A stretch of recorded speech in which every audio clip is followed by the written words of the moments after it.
মানবতা যদি হইতো তাহলে আমার সমাজের এই চিত্র হয় কি করে, যেটা স্টেজে বলাও যায় না, চিত্র তুলে ধরাও যায় না। হইতে পারে তুলে ধরতে গেলে আমার গাড়ি এইখান থেকে বাহিরও হবে না, হতে পারে আমি উত্তরা ক্রসও করতে পারবো না।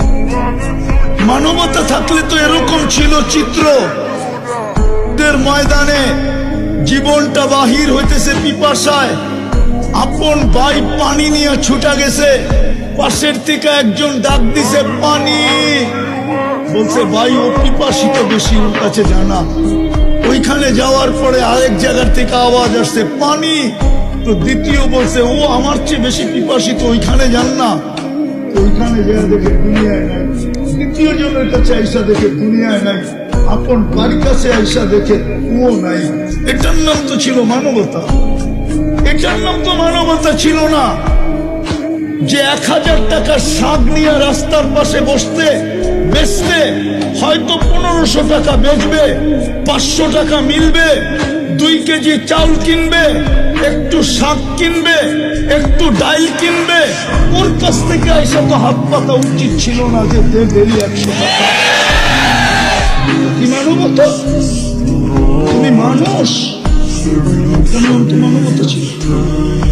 আর হয়ে যাবেন বলবো আমার সমাজ তো দেখি রাস্তাঘাটে পোস্টার দেখলে দেখি সমাজ সেবকের অভাব নাই, ঠিক না? আওয়াজ না, আওয়াজ না, মনোযোগ। কিন্তু আজ পর্যন্ত বাংলাদেশে আমাকে বাড়ি করে দেন তো একটা, যে তৃতীয় লিঙ্গের কোন আশ্রয় কেন্দ্র কেউ খুলছে? আমাকে দেখান, একটা দেখান। এটা কি সমাজ সেবার অন্তর্ভুক্ত ছিল না?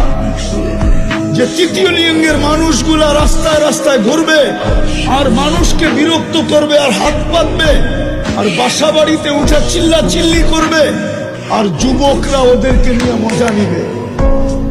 যুবকরা তো ওদেরকে নিয়ে মজা নেয়, রাতের অন্ধকারে তো একদল মানুষ ওদেরকে নিয়ে মজা নেয়। উচিত তো ছিল আমার সমাজের বিত্তশালীদের, সমাজ সেবকদের উচিত ছিল বৃদ্ধাশ্রম যখন খুলতে পারছো, তৃতীয় লিঙ্গের জন্য একটা আশ্রম খোলো, 10 জনকে নিয়ে যাও আর বলো এখানে থাকবি, 2টা কাপড় পরবি, 2 বেলা খাবি আর আল্লাহ আল্লাহ করবি। তুই রাস্তায় ঘোরা ঘোরা নিজের ইজ্জত বিলীন করার প্রয়োজন। চাইলে তো বুঝতাম আপনি সমাজ সেবক।